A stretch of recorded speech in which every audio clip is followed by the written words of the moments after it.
मैं दीपक कुमार स्वागत करता हूं आपका unique study circle bye Deepak Kumar channel पे। और दोस्तों, आज हम एक नया बैच शुरू करने जा रहे हैं।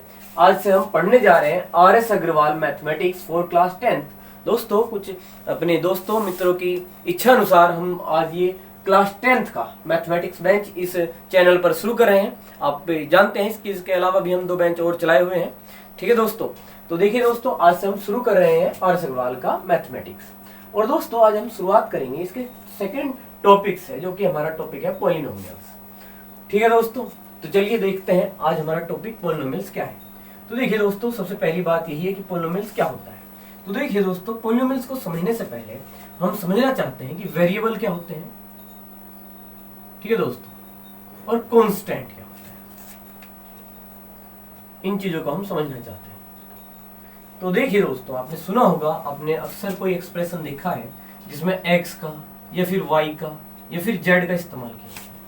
और आपने अक्सर ऐसा देखा भी होगा दोस्तों कि इनकी वैल्यू हम क्या ले लेते हैं, कई बार 1 2 3, तो ये सब चीजें हम ले लेते हैं। तो दोस्तों, जो ऐसी चीजें हैं जिनकी वैल्यू हम अपनी तरफ से कुछ मान सकते हैं, अर्थात जिनकी जो वैल्यू है वो वेरी करती रहे, अर्थात जिनकी वैल्यू में बदलाव हो सके और हम निश्चित रूप से ना कह सके कि इसका मान क्या हो सकता है, या इनके मान एक से अधिक हो सकते हैं।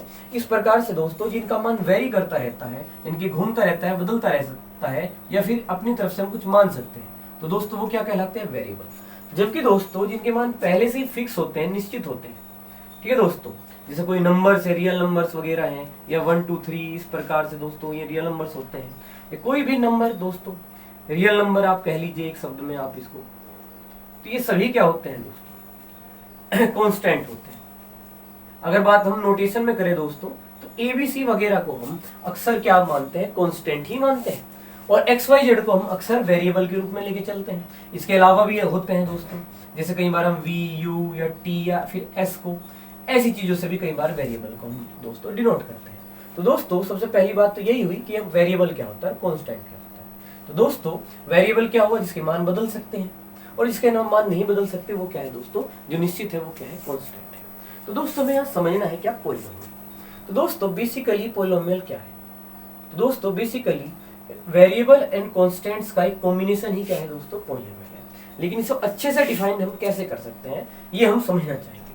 तो दोस्तों, अगर मैं कोई एक्सप्रेशन लिखूं यहाँ पे, देखिए कोई भी एक्सप्रेशन, तो उसमें जैसे मैंने लिख लिया दोस्तों 3x लिख लिया, या फिर मैंने लिख लिया दोस्तों 3x² वगैरह लिख लिया। इस तरीके से दोस्तों कोई भी एक्सप्रेशन में लिख सकता हूँ, ठीक है दोस्तों। और भी लिख सकते हैं, जैसे कि हम लिख ले दोस्तों x² + 4x + 5, इस तरीके से हम बहुत सारे यहाँ पे एक्सप्रेशन लिख लें। तो दोस्तों, एक सिंगल वे में मैं कहूँ, देखिए यहाँ पे क्या है, ये 4 वगैरह, ये 5 वगैरह क्या है दोस्तों, ये कांस्टेंट है, और ये x वगैरह जो है दोस्तों, ये क्या है, आपकी वेरिएबल्स है। तो दोस्तों, एक सिंगल बात में अगर मैं पॉलिनोमियल की आपको डेफिनेशन कहना चाहूँ, तो यहाँ पे जो ये संख्या है हमारी, है ना, ये रियल नंबर्स हैं दोस्तों। जो संख्या है जैसे 4 5 वगैरह है, ये दोस्तों क्या है, रियल नंबर्स। तो इनको नहीं लेना है दोस्तों, इनको नहीं लेना है। वेरिएबल ये नहीं होते हैं। वेरिएबल क्या होते हैं दोस्तों, केवल यहाँ पे x वेरिएबल है। तो वेरिएबल की जो पावर है, जो वेरिएबल है, जो x है, उसकी जो पावर है दोस्तों, वह जो हो वो नॉन निगेटिव इंटीजर होना चाहिए दोस्तों। क्या होना चाहिए, नॉन निगेटिव इंटीजर।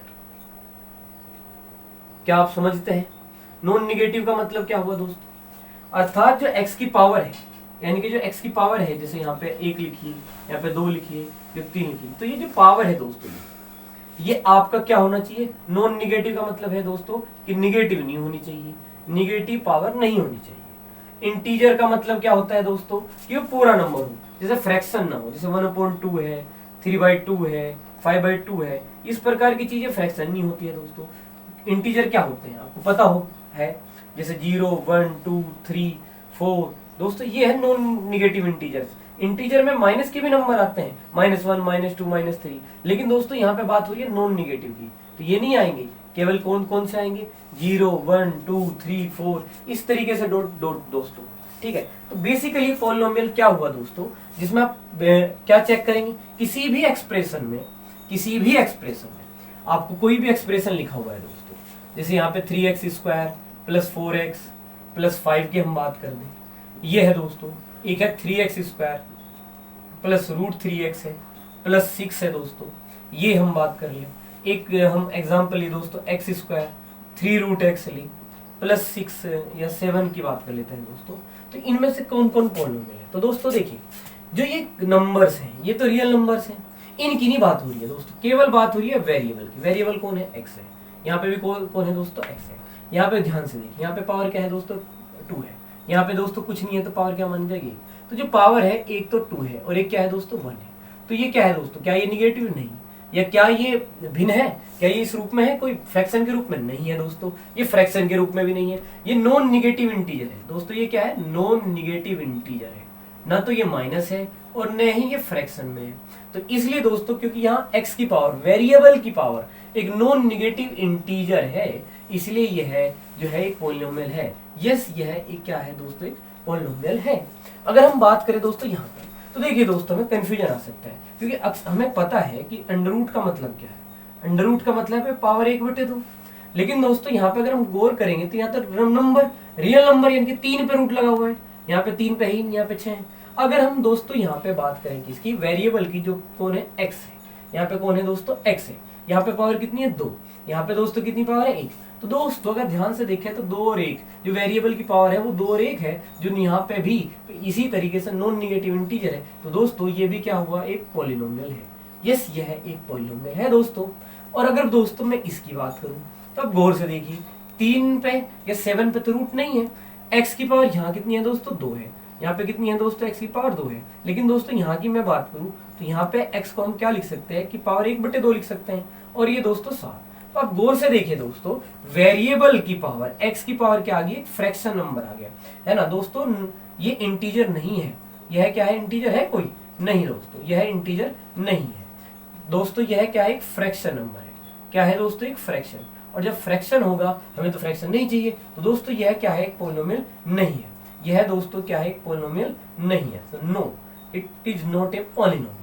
ठीक है दोस्तों। तो बेसिकली दोस्तों, अगर आपको अब तक की बात समझ में आ रही है तो मैं ये कहना चाह रहा हूँ कि कोई भी एक्सप्रेशन हो, ठीक है दोस्तों, कोई भी एक्सप्रेशन हो, अगर वेरिएबल की पावर क्या है दोस्तों, है ना, वेरिएबल की पावर क्या है? वेरिएबल की पावर क्या है? नॉन निगेटिव इंटीजर, यानी कि जो पावर है वो तो एक तो माइनस बिल्कुल ना हो और ना ही फ्रैक्शन हो दोस्तों। ठीक है, तो नॉन निगेटिव का मतलब यही है कि वो निगेटिव नहीं होना चाहिए। इंटीजर का मतलब फ्रैक्शन नहीं होना चाहिए, पूरा कंप्लीट नंबर होना चाहिए। 0 हो सकता है दोस्तों, 1 हो सकता है, 2 हो सकता है, 3 हो सकता है। ठीक है दोस्तों, इतनी बात आपको समझ में आ रही है दोस्तों। अगर कोई कहे दोस्तों कि क्या 3 एक पॉलिनोमियल है? हाँ दोस्तों, 3 एक पॉलिनोमियल है। कोई कहे 100 एक पॉलिनोमियल है? जी हाँ दोस्तों, ये भी है। क्यों है दोस्तों? क्योंकि दोस्तों आप जानते हैं हम 3 को 3 गुणा 1 तो लिख ही सकते हैं। और देखिए दोस्तों, हम ये भी जानते हैं कि किसी की पावर अगर 0 हो तो उसकी वैल्यू 1 होती है। तो दोस्तों अगर हम मुझे वेरिएबल लिखना हो तो मैं यहाँ पे 3 को 3 गुणा 1 के हिसाब से 3x की पावर 0 लिख सकता हूँ। और वेरिएबल की जो पावर आई है दोस्तों वो 0 आई है। और 0 1 क्या है? नॉन निगेटिव इंटीजर है। क्या है दोस्तों? नॉन निगेटिव इंटीजर, यानी कि ये क्या है दोस्तों? ना तो माइनस है और यह एक पूरा नंबर भी है। तो इस तरीके से दोस्तों ऐसे ही मैं 100 को कह सकता हूँ कि दोस्तों कि मैं 100 और यहाँ 1 के हिसाब से दोस्तों x की पावर 0 लिख सकता हूँ। और वेरिएबल जो x लिखा गया है उसकी पावर 0 है, जो कि एक नॉन निगेटिव इंटीजर है दोस्तों। अर्थात ऐसी संख्या भी हमारी क्या है? पॉलिनोमियल है दोस्तों। अगर अकेली भी कोई संख्या है दोस्तों वह भी पॉलिनोमियल है। कोई कहे कि क्या 3/4 एक पॉलिनोमियल है? हाँ दोस्तों, 3/4 भी एक पॉलिनोमियल है, क्योंकि यहाँ पे भी हम क्या लिखेंगे? x की पावर 0 ही लिखेंगे। ठीक है दोस्तों, तो रियल नंबर फ्रैक्शन में है दोस्तों, रैशनल नंबर है, किस प्रकार का है कोई फर्क नहीं पड़ रहा। फर्क है किसका दोस्तों? वेरिएबल का, जो x है। और उस वेरिएबल की भी कौन कैसी दोस्तों? पावर की बात करें तो पावर एक तो क्या होनी चाहिए है ना दोस्तों? निगेटिव नहीं होनी चाहिए, और एक पूरा नंबर इंटीजर होना चाहिए। ठीक है दोस्तों, उम्मीद है आपको पॉलिनोमियल के बारे में इतना समझ में आया दोस्तों। चलिए देखते हैं। तो देखिए दोस्तों, अगर आप नोट करना चाहते हैं तो एक बार वीडियो को पॉज करके आप इसे नोट कर सकते हैं। और अगर आपको कोई बात समझ में नहीं आई है तो आप कमेंट में एक बार जरूर बताएं, मैं उसको दोबारा से एक्सप्लेन कर दूंगा दोस्तों। ठीक है, कल की वीडियो में मैं उसको दोबारा से समझा दूंगा। तो देखिए दोस्तों, अगर आपको ये बात समझ में आई है कि पॉलिनोमियल क्या है, कि जो वेरिएबल है उसकी जो पावर है ना, वेरिएबल की जो पावर है दोस्तों वह क्या होनी चाहिए? Non negative integer. ये हम बेसिकली दोस्तों कहने चाह रहे हैं, क्या होना चाहिए? नॉन निगेटिव इंटीजर होना चाहिए। उम्मीद है इतनी बात आपको समझ में आ गई है दोस्तों।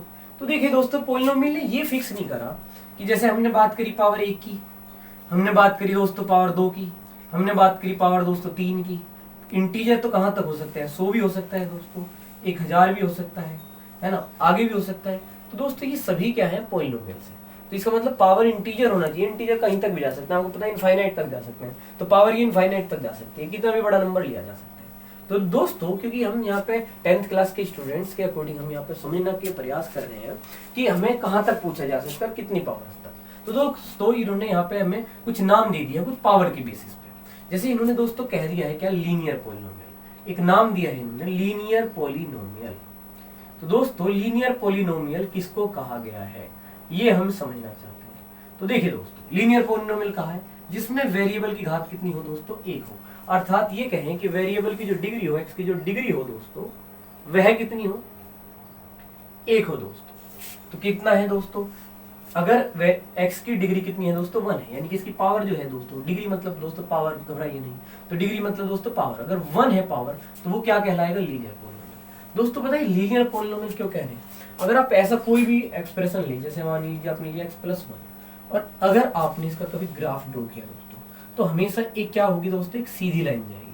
कैसी लाइन जाएगी दोस्तों, एक सीधी लाइन जाएगी, ठीक है, यानी कि कोई भी आड़ी तिरछी रेखा नहीं जाएगी, एक सीधी लाइन जाएगी। लाइन और लाइन सेगमेंट में क्या फर्क होता है दोस्तों, एक बार हल्का सा समझ लेते हैं कि अगर लाइन जो है उसके कोई एंड पॉइंट्स नहीं होते, जबकि लाइन सेगमेंट के क्या होते हैं दोस्तों, एंड पॉइंट्स होते हैं। ठीक है दोस्तों, यही फर्क है एक लाइन में और एक लाइन सेगमेंट में, बस इतनी सी बात है दोस्तों, लाइन सेगमेंट में और लाइन में। ठीक है दोस्तों, एंड पॉइंट्स नहीं होते, आप इन्हें इसे कहीं तक भी बढ़ा सकते हैं, और लाइन सेगमेंट मतलब एंड पॉइंट्स है, यानी कि दोस्तों निश्चित है। तो दोस्तों मैंने कहा कि लीनियर कहने का कहीं ना कहीं अर्थ ये है कि लाइन से है, कि अगर इस प्रकार की जिसकी वेरिएबल में जिसमें अधिकतम पावर 1 हो दोस्तों, और अगर इसको ग्राफ पेपर पर ड्रॉ किया जाए तो हमेशा एक स्ट्रेट लाइन जाएगी, एक सीधी लाइन जाएगी।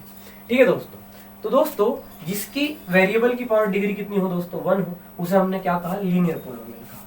तो दोस्तों अच्छा डिग्री से मैं समझू, कोई आपसे कोई खाली नंबर की डिग्री पूछ ले, जैसे 3, और आपको अभी बताया मैंने कि 3 को लिख सकते हैं 3x की पावर 0, तो डिग्री कितनी बता देंगे दोस्तों इस सूरत में आपसे।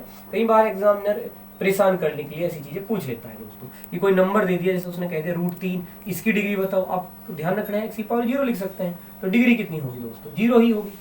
उम्मीद है आपको ये बात समझ में आ रही है दोस्तों।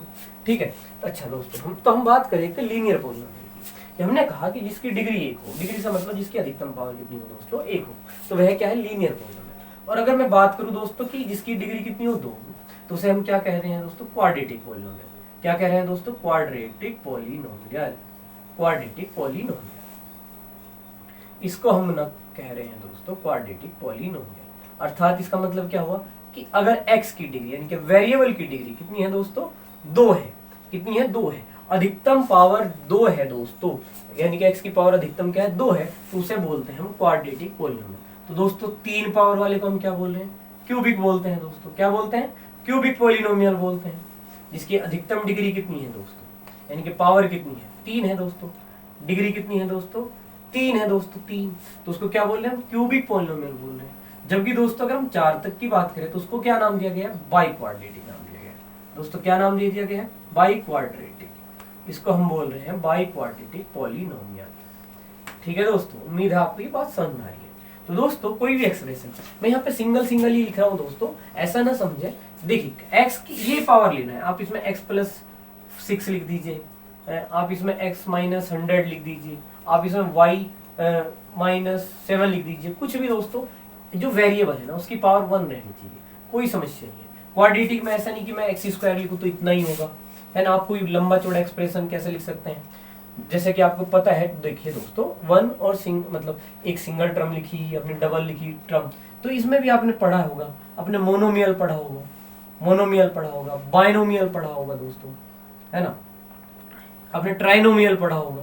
क्या मतलब है दोस्तों कि अगर एक ही सिंगल पद है, जैसे x हुआ या 3xy, है ना दोस्तों, अगर मल्टीप्लाई में आप कितने भी लिख दें ना, सिंगल ही माना जाता है, मोनोमियल ही माना जाता है। आप 3x² yz आप बहुत सारे लिख दो, आप ABCD के सारे अक्षर लिख दो गुणा में, तो सारे क्या माने जाएंगे, मोनोमियल, यानी कि एक ही टर्म मानी जाएगी दोस्तों, एक सिंगल टर्म मानी जाती है। लेकिन अगर बीच में प्लस लगा दे दोस्तों, मान लीजिए मैं इसी के प्लस लगा दूं कि 3x+y, तो दोस्तों कितने मानी जाएंगी, 2 टर्म मानी जाएंगी, एक प्लस से इधर एक इधर, तो ये क्या होते हैं दोस्तों, बाइनोमियल होते हैं। ट्राइनोमियल में कितना है दोस्तों, इसी में ना 3 प्लस के निशान लगा दूं या हम यहाँ पे माइनस लगा दूं, तो दोस्तों प्लस या माइनस से क्या होते हैं, टर्म्स अलग अलग हो जाती हैं। तो अब 3 काउंट होंगे, 1 2 और 3, तो ये 3 काउंट हो रही है। तो दोस्तों ऐसा नहीं है कि हम ये लीनियर पॉलिनोमियल या क्वाड्रेटिक लिख रहे हैं या क्यूबिक लिख रहे हैं, मैं मोनोमियल के रूप में इनके सिंगल टर्म में लिख रहा हूँ, तो यही जरूरी है। तो बाइनोमियल भी हो सकते हैं, उसमें 2 पद भी हो सकते हैं दोस्तों, और ट्राइमोनोमियल उसमें 3 पद भी हो सकते हैं। तो ये कोई ज्यादा बड़ी समस्या का विषय नहीं है दोस्तों। तो आपको 1-2 और एग्जांपल्स के रूप में लीनियर पॉलिनोमियल में, जैसे कि मैंने आपको यहाँ पे बताया, तो लीनियर में क्या क्या हो सकता है दोस्तों, जैसे कि मैंने कहा कि x+10 वगैरह, y+2 हो गया दोस्तों, t+3 हो गया, ऐसा कुछ भी दोस्तों जिसमें जो वेरिएबल है, जैसे यहाँ पे x है, यहाँ पे y है, ये t1 है, तो ये सब पावर 1 रख रहा हूँ। क्वाड्रेटिक में आप ऐसे लिख लीजिए, x² लिख लीजिए, +6 लिख लीजिए, +5 लिख लीजिए, इस तरीके से लिख सकते हैं आप। तो ये भी क्या है दोस्तों, क्वाड्रेटिक है, क्योंकि यहाँ पे जो सबसे बड़ा वेरिएबल है तो उसकी मैक्सिमम पावर कितनी है दोस्तों, 2 है, कोई दिक्कत वाली बात नहीं। 3 की हम बात करें, अब लिख लीजिए x3 +6x², कुछ भी दोस्तों रैंडमली लिख सकते हैं, कोई समस्या नहीं। बस मैक्सिमम जो एक वेरिएबल है उसकी पावर कितनी है दोस्तों, मैक्सिमम वेरिएबल की पावर 3 है। ठीक है दोस्तों, तो ये क्यूबिक पॉलिनोमियल कहलाएगा। मैं बाई क्वाड्रेटिक की बात करूं, आप ऐसे लिख लीजिए, 6x4 लिख लीजिए, -10x3 लिख लीजिए, +10x² लिख लीजिए, आप -3x लिख लीजिए, +5 लिख लीजिए, कुछ भी दोस्तों। जो वेरिएबल है उसकी मैक्सिमम पावर कितनी है दोस्तों, 4 है, तो ये क्या कहलाएगा, बाई क्वाड्रेटिक। तो अगर एक पावर है दोस्तों, डिग्री 1 है ना, तो क्या कहलाएगा, लीनियर पॉलिनोमियल। 2 है तो क्वाड्रेटिक, 3 है तो दोस्तों क्यूबिक, और 4 है तो दोस्तों बाई क्वाड्रेटिक। दोस्तों आगे बढ़ते हैं, उसको समझते हैं। तो देखिए दोस्तों आगे समझते हैं कि value of a polynomial at a given point, कि किसी पॉलिनोमियल का मान किसी पॉइंट पर निकालना कैसे संभव है दोस्तों, और किस प्रकार से हम ये निकालते हैं। तो समझते हैं दोस्तों, यहाँ पे एक पॉलिनोमियल लिखा है ना दोस्तों, आप समझ सकते हैं, केवल इतना देखना होता है कि वेरिएबल की पावर क्या 2, यहाँ पे क्या है 1, तो पॉलिनोमियल है दोस्तों। इसका मैं नाम दे लेता हूँ दोस्तों px, p से मतलब पॉलिनोमियल, और x के टर्म में ये वेरिएबल लिखा हुआ है, हो सकता है y लिखा हो तो मैं py लिख सकता था। तो ये px मैंने इसका नाम दे दिया पॉलिनोमियल का दोस्तों। और कोई कहे कि p2 या p-1 फाइंड करके दिखाओ, तो दोस्तों अगर आप गौर करेंगे, देखिए जहां पे x है वहां पे क्या लिखा है, 2 लिखा है, जहां पे x है वहां पे क्या लिखा है, 2। इसका मतलब ये हुआ कि x बराबर हम यहाँ पे क्या पुट कर दे दोस्तों, 2 पुट कर दे। तो दोस्तों p2 कितना हुआ, देखिए 2, और x के प्लेस पे क्या रख दिया हमने, 2, ये 3, और ये दोस्तों 2, और ये प्लस कितने 5। तो बताइए दोस्तों, ये 2 हुआ, ये 2 का वर्ग 4 हुआ, और ये 3 दूनी 6, प्लस कितने दोस्तों 5। तो देखिए दोस्तों 2 4 जा 8, माइनस कितने दोस्तों 6, प्लस 5, तो 8 5 कितने हुए दोस्तों 13, और 13 माइनस 6 तो कितना है दोस्तों 7। तो दोस्तों यही क्या है, यहाँ पे वैल्यू है, इसका मान है किस पे, P2 पर, किस पे दोस्तों P2 पर। हम इसे P-1 पे भी निकाल सकते हैं, तो उसके लिए क्या करेंगे दोस्तों, उसके लिए क्या करें, देखिए P-1 निकालना है, तो देखिए गौर से, यहाँ पे x के स्थान पे क्या रखा है -1, तो x की वैल्यू -1 पुट कर देंगे इस पूरे एक्सप्रेशन में। तो दोस्तों p, और यहाँ पे x के स्थान पे -1 लिखा, यहाँ पे क्या है दोस्तों 2, x के प्लेस पे क्या लिख रहे हैं -1, -3 -1 +5। ठीक है दोस्तों, इतना समझिए। देखिए ये 2 हुआ, और आप जानते हैं कि -1 का स्क्वायर कितना हो जाएगा, -1 का स्क्वायर क्या होगा दोस्तों, बताइए, माइनस माइनस कैंसिल 1, तो यहाँ पे हुआ दोस्तों 1, और 3 इंटू, तो ये प्लस हो गया 3, ये कितना दोस्तों 5, 2 इंटू 1 2, प्लस 3 प्लस 5, तो दोस्तों बताइए कितना हो, 2 3 5 और 5 कितने होंगे 10। तो दोस्तों ये है, तो कुल मिला के दोस्तों value of polynomial at a given point, अर्थात किसी पॉइंट के लिए किसी पॉलिनोमियल का मान कैसे निकालते हैं। जो भी यहाँ पे x का मान दिया हो, यहाँ पे ब्रैकेट में 2 लिखा है, 3 लिखा है, 4 लिखा है, x के स्थान पे पुट कर दीजिए और अपना सोल्व कर दीजिए, जैसे हमने अभी यहाँ पे आपको 2 सोल्व करके दिखाए दोस्तों, तो आपका वैल्यू आ जाएगा। तो दोस्तों यहाँ पे हमने एक और चीज लिखी हुई है, जीरोज ऑफ ए पॉलिनोमियल। इसका क्या मतलब है दोस्तों, चलिए देखिए इसे समझते हैं। तो देखिए दोस्तों, अब हम समझेंगे जीरोज ऑफ पॉलिनोमियल। अभी आपने सोचा निकाला था दोस्तों किसी भी पॉइंट के लिए किसी पॉलिनोमियल का मान। दोस्तों उससे पहले देखिए मैंने यहाँ पे एक पॉलिनोमियल लिखा हुआ है, वैसा नाम ही लिख सकता हूँ, पहले देखिए आप समझिए। मैं इसके फैक्टर करता हूँ, आपने फैक्टर पहले किए होंगे, 3 है दोस्तों, घटा के कितने 2 आ जाए, तो दोस्तों कितना 2 3 एकम 3। तो अगर आप समझ रहे हैं दोस्तों, तो इसके मैं फैक्टर कर ले रहा हूँ, 3x minus 3x plus x minus के 3 एक्स स्क्वायर। अच्छा दोस्तों यहाँ पे से कॉमन ले लेंगे है ना, तो x कॉमन लिया, तो x माइनस कितना दोस्तों 3 प्लस 1, तो यहाँ पे दोस्तों कितना x माइनस 3 x माइनस 3 और यहाँ से दोस्तों कितना x प्लस 1। समझ रहे हैं दोस्तों इतना, है ना। अब देखिए दोस्तों, आप जैसे जानते हैं कि आप x माइनस 3 को क्या करिए, 0 रखिए, और x की वैल्यू कितनी आ रही है 3, और x प्लस 1 बराबर को 0 रखिए दोस्तों, x की वैल्यू कितनी आ रही है -1। तो देखिए दोस्तों, इसकी मैक्सिमम पावर कितनी थी, 2 थी, यानी कि क्वाड्रेटिक पॉलिनोमियल था। तो दोस्तों इसमें x के मान भी कितने आए, 2 आए। कितने आए दोस्तों, 2 आए। तो दोस्तों हमेशा याद रखिएगा, या आप हमेशा याद रख सकते हैं कि अगर कोई सिंगल 1 पावर की यानी कि लीनियर पॉलिनोमियल है, उसका x का मान कितना है, 1 आएगा। अगर 2 का है तो 2 आएगा। अगर कोई 3 पावर का इक्वेशन है दोस्तों, अगर उसको आप सोल्व करेंगे तो x के मान कितने मिलेंगे आपको, 3 ही मान मिलेंगे दोस्तों, ठीक है। तो देखिए दोस्तों, ये बात आपको याद रखनी है। खैर दोस्तों, अब देखिए x का मान 3 आया, x के मान -1 आया। तो ऐसे इनमें क्या खास है दोस्तों, जो मैंने आपको पहले इन्हें फैक्टर बताया। अब देखिए दोस्तों, वो px ही मान लीजिए एक मिनट आप, और आपको बेहतर तरीके से ये समझ में आएगी। तो px हुआ x² माइनस 2x और -3। तो ये जो दो वैल्यू जो फैक्टर से मैंने प्राप्त की है दोस्तों, अगर मैं वो यहाँ पे रख दूं x के स्थान पे, x के प्लेस पे मैं 3 रख दूं, तो देखिए दोस्तों क्या है, p की x के स्थान पे हमने 3 रखा, ये 3 की पावर 2 हुआ दोस्तों, ये 2 गुणा कितना हुआ 3, ये माइनस कितना हुआ दोस्तों 3, तो 3 का वर्ग 9 हुआ, 2 3 6 हुए, और ये माइनस के दोस्तों 3। तो गौर से देखिए दोस्तों, 9 -6 और -3 कितने, 9। तो 9 में से 9 जाके कितना है, 0 आया है दोस्तों। कितना है, 0। तो आप क्या देख पा रहे हैं कि जो वैल्यू मैंने फैक्टर से निकाल ली, अगर मैंने इस पॉलिनोमियल में रख दिया तो यहाँ पे उसका मान कितना है दोस्तों, इस पॉइंट पे पॉलिनोमियल का मान 0 आया है। इसीलिए इसका नाम क्या है दोस्तों, जीरोज ऑफ पॉलिनोमियल है। तो यानी कि दोस्तों जो भी यहाँ पे हल आते हैं, ये हम सॉल्यूशन कहते हैं, ठीक है दोस्तों, कि x के ये सॉल्यूशन है, इन्हें ही आप क्या कहते हैं, जीरोज आते हैं। और जीरोज कहने का मतलब ये है कि अगर ये मान हम पॉलिनोमियल वापस रख दें तो पॉलिनोमियल का जो मान आता है वो 0 आता है दोस्तों, इसलिए इन्हें जीरोज बोलते हैं। ये 2 हैं दोस्तों, इसलिए जीरोज बोला गया है ना, एक नहीं है 2 हैं। इसके अलावा इन्हें दोस्तों हम रूट भी बोलते हैं। रूट क्यों बोलते हैं दोस्तों, क्योंकि इनके पता होने से हम वापस पॉलिनोमियल प्राप्त कर सकते हैं। देखिए दोस्तों कैसे प्राप्त कर सकते हैं, कि अगर मुझे पता हो कि 1x का मान तो 3 है और 1x का मान कितना है दोस्तों, -1 है, और मुझे अपना पॉलिनोमियल वापस चाहिए, तो दोस्तों मैं इधर लिखा हुआ इसका, है ना, प्लस है तो इधर आके माइनस हो गया, एक फैक्टर ये हुआ, ये माइनस है इधर लेकर आया तो प्लस हुआ, तो दूसरा फैक्टर हुआ दोस्तों x+1। और दोस्तों अगर मैं इनकी मल्टीप्लाई कर दूं x की x में तो x² होगा, x की 1 में कर दूं तो x होगा, 3 की x में कर दूं तो -3x होगा, 3 की 1 में कर दूं तो दोस्तों -3 होगा। तो x² प्लस x -3x कितने हुए, 2x, और ये कितने हुए दोस्तों 3। तो गौर से देखिए दोस्तों, जो हमने फैक्टर किए इसके तो ये आए, और अगर वापस मैंने इन्हें देखिए दोस्तों क्या करा कि x बराबर 3 तो इधर लिया तो x -3 हुआ ना, -1 तो इधर आया तो प्लस हुआ। अब अगर मल्टीप्लाई कर दी वापस पॉलिनोमियल आ गया, और अगर ये वैल्यू यहाँ पे रख रहे हैं तो क्या आ रहा है दोस्तों, 0 आ रहा है। तो देखिए दोस्तों हल कर रहे हैं तो सोल्यूशन कह सकते हैं, क्योंकि वैल्यू रख के ये मान उनका 0 आता है, इसलिए जीरोस कह सकते हैं। और इन दोनों का पता होने से भी हम अपनी पॉलिनोमियल को वापस प्राप्त कर पा रहे हैं दोस्तों, इसलिए हम इन्हें रूट भी कह लेते हैं। तो दोस्तों बेसिकली जीरोस ऑफ पॉलिनोमियल क्या हो गए, जिन वैल्यू पॉइंट्स की वैल्यू हम वापस पॉलिनोमियल में रखें और इनका प्राप्त मान कितना आ जाए दोस्तों, 0 आ जाए।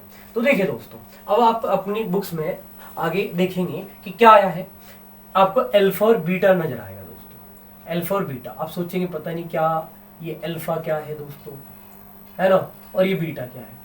तो दोस्तों जैसे हमारे यहाँ ABCD है, ए एगनहार है दोस्तों, इस प्रकार से, तो ये कुछ नहीं है, कुछ शब्द हैं दोस्तों, नाम दे दिए हैं बस ऐसे ही, है ना, कि एक अल्फा और एक बीटा। असल में नाम दिए किसे गए हैं, इन्हीं जीरोस को दिए गए हैं, कि जैसे ये x का मान है, इसे ही मैं क्या कह दूं कि पहला जो आया उसे अल्फा कह दूं, जो दूसरा है दोस्तों उसे क्या कह दूं, बीटा, क्योंकि दोनों मान किसके हैं दोस्तों, x के हैं। तो दोनों को अलग अलग दिखाने के लिए हमने एक को अल्फा कह दिया और एक को क्या कह दिया, बीटा। तो अल्फा और बीटा ही हमारे क्या है दोस्तों, जीरोस हैं। अर्थात अगर अल्फा के मान और बीटा के मान हम वापस रखेंगे तो क्या आएगा दोस्तों, जीरोस आएगा। तो यहाँ पे अलग ही दिखे, नजर आवे, याद अलग से रहे, अजीब सा नाम याद भी रहता है। तो इन जीरोस को ही, है ना, x के जो दो मान थे, एक 3 और एक -1, इनमें से एक को अल्फा कह दिया, एक को बीटा कह दिया, अर्थात दोस्तों जीरोस ही तो क्या है, अल्फा बीटा। अर्थात अल्फा का मान और बीटा का मान जो भी होगा और जिसके ये जीरोस हैं, अगर वापस उस पॉलिनोमियल में उनकी वैल्यू पुट कर देंगे तो फाइनली हमें क्या प्राप्त होगा दोस्तों, 0 प्राप्त होगा। तो उम्मीद है आपको अल्फा बीटा दोस्तों, है ना, जो क्या है, जीरोस है, अल्फा और बीटा क्या है दोस्तों, जीरोज ऑफ पॉलिनोमियल है, अर्थात अगर इनके मान हम पॉलिनोमियल में रखेंगे तो पॉलिनोमियल क्या देगा दोस्तों, जीरो देगा। तो हमने ये जीरोज है हमारे अल्फा और बीटा, तो ये अलग कुछ नहीं, आप इन्हें जनरली आप फैक्टर से भी प्राप्त करते हैं दोस्तों, लेकिन हम यहाँ पे 10th क्लास में और थोड़ा एक कदम आगे। तो दोस्तों वीडियो को ज्यादा लंबी नहीं करते, आगे का कॉन्सेप्ट हम कल समझेंगे। उम्मीद है आज की क्लास आपको बेहतर लगी होगी, कमेंट में जरूर बताएं। धन्यवाद दोस्तों।